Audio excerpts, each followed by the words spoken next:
planning to take the GMAT exam? Well, there are many tips and tricks I can tell you in order to help you prepare better for your exam.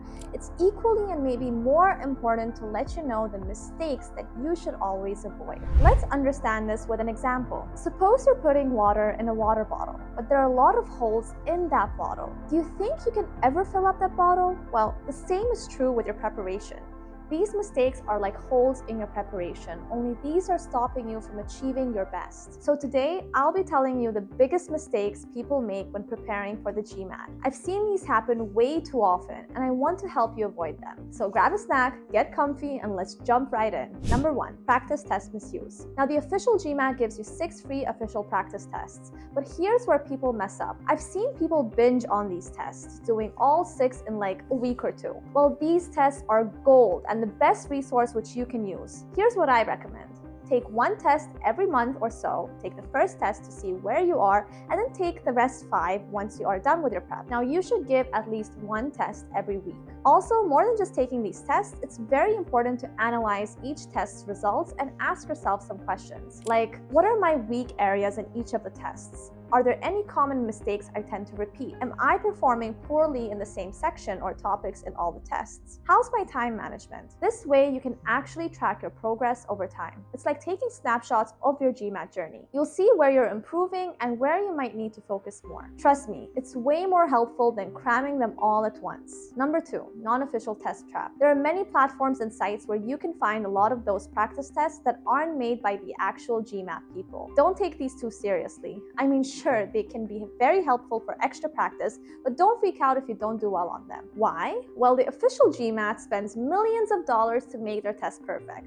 These other test makers, well, not so much. So while these tests can give you some practice, they might not be exactly like the real thing. Use them to see where you can improve, and please don't take them to heart unless they're from a very trusted source. Number 3, time management troubles. Let's picture this. You're in the test room, you open that first question, and panic! Your heart starts racing, and suddenly you're rushing through questions like there's no tomorrow. Sounds familiar? Well, here's the thing. You cannot afford to rush into GMAT. You need to stay calm. It's not just about finishing, it's about finishing well. So take a deep breath, stick to your game plan, and remember, slow and steady wins the race. It's better to answer fewer questions correctly than to rush through everything and make silly mistakes. Number 4, the engineering disease. You might be wondering what engineering disease is. Well, it's when people, especially those with a tech or science background, focus way too much on the quant section. They drill algebra and geometry like there's nothing else. But guess what? The GMAT isn't just a math test. You've got to give love to all sections of the test. Verbal or data insights, they're all important. And even in the quant section, it's not just about knowing the math. It's about finding smart, efficient ways to solve problems. Sometimes the one solution isn't the best one, so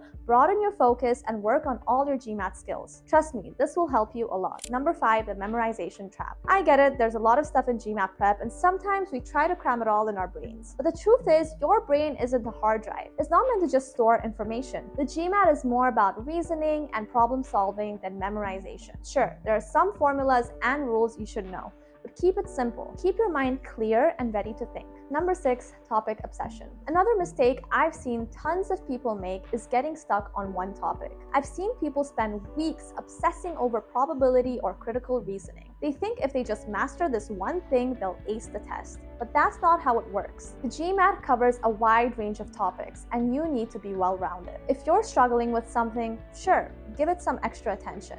But don't forget about everything else. Keep your studying balanced. Sometimes things click after you've given them some time to sink in, so make sure to not obsess over a topic. Number 7, studying irrelevant content. Some people waste a ton of time studying stuff that rarely shows up on the actual GMAT, like those super complicated train problems where 2 trains are heading towards each other. Well, you know the ones. They're cool and interesting, but the reality is they're not that common on the real test. Always keep yourself updated with the latest GMAT syllabus and questions. and focus on what's actually important. Don't get distracted by flashy, complex problems that probably won't show up. Stick to the core content and make sure you actually master them. Number 8, ignoring physical limits. Don't ignore your body and mind. People, especially those who are preparing for GMAT while working a job, sometimes try to pull all-nighters, skip meals, and basically turn into GMAT prep zombies. Well, this is a terrible idea. Your brain needs rest to function well. Aim for 7 to 8 hours of sleep each night, eat well, exercise, take breaks, and if you're working and studying,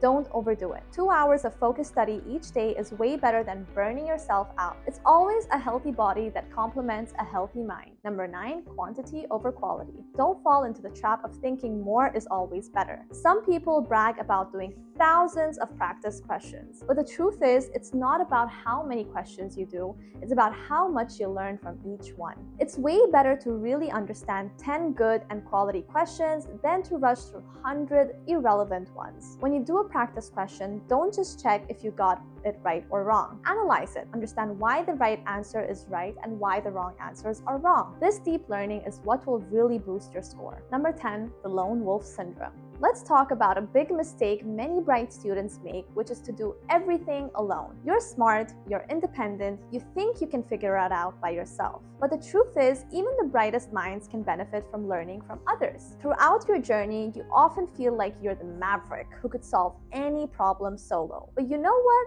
That attitude can sometimes hold you back. There's a wealth of knowledge out there, and you never know who might tell you a very good trick to remember something or point out something you're completely unaware of. Always be open to learning from others who know the material well, maybe even better than you do right now. Engage with fellow test takers, read posts from GMAT experts, and join study groups. You're not admitting weakness by doing this. You're actually showing maturity. It's not about competing with others. It's about leveraging all available resources to become the best GMAT test taker you can be. Number 11, the shotgun approach. Do you remember the last time you did the most basic questions, then you jumped to the next level, then to the next? Or do you just start tackling a bunch of random questions, hoping you'll somehow magically start getting things right? Well, it just doesn't work this way. You build up slowly, mastering each level before moving on to the next. Have a very focused and structured approach. Start with the basics, get comfortable with them, and then gradually increase the difficulty. It'll definitely take time, but also guarantees to build a solid foundation which is needed to get that high score. Number 12, neglecting mental stamina. Exams like the GMAT is like a marathon for your brain. You might know how to solve each and every question,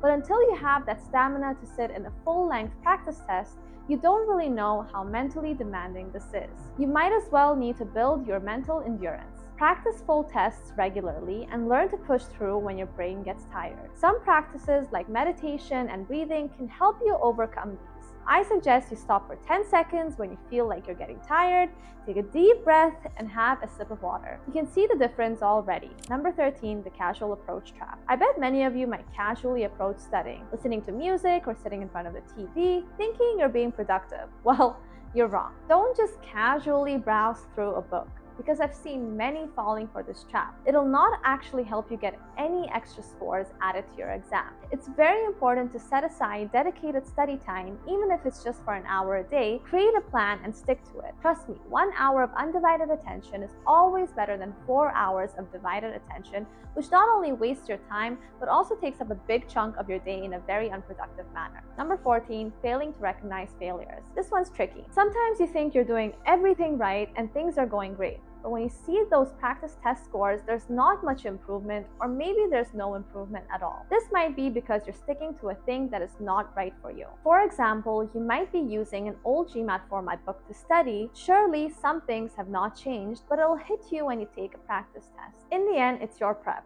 Don't be afraid to try different study methods and materials. There are tons of options out there, and make sure if something isn't working for you and if you're not seeing improvement, don't just stick with it because you've already invested time. Be honest with yourself about your progress. Find what works for you, and when you do, stick with it. And there you have it, folks, the 14 biggest GMAT prep mistakes and how to avoid them. Remember, smart studying is the key to success. Take care of yourself, focus on understanding rather than just memorizing, and keep track of your progress. You've got this. Thanks for watching, and good luck with your GMAT prep. If you found this video helpful, don't forget to like and subscribe for more tips. And hey, Drop a comment if you have any questions or other topics that you'd like me to cover.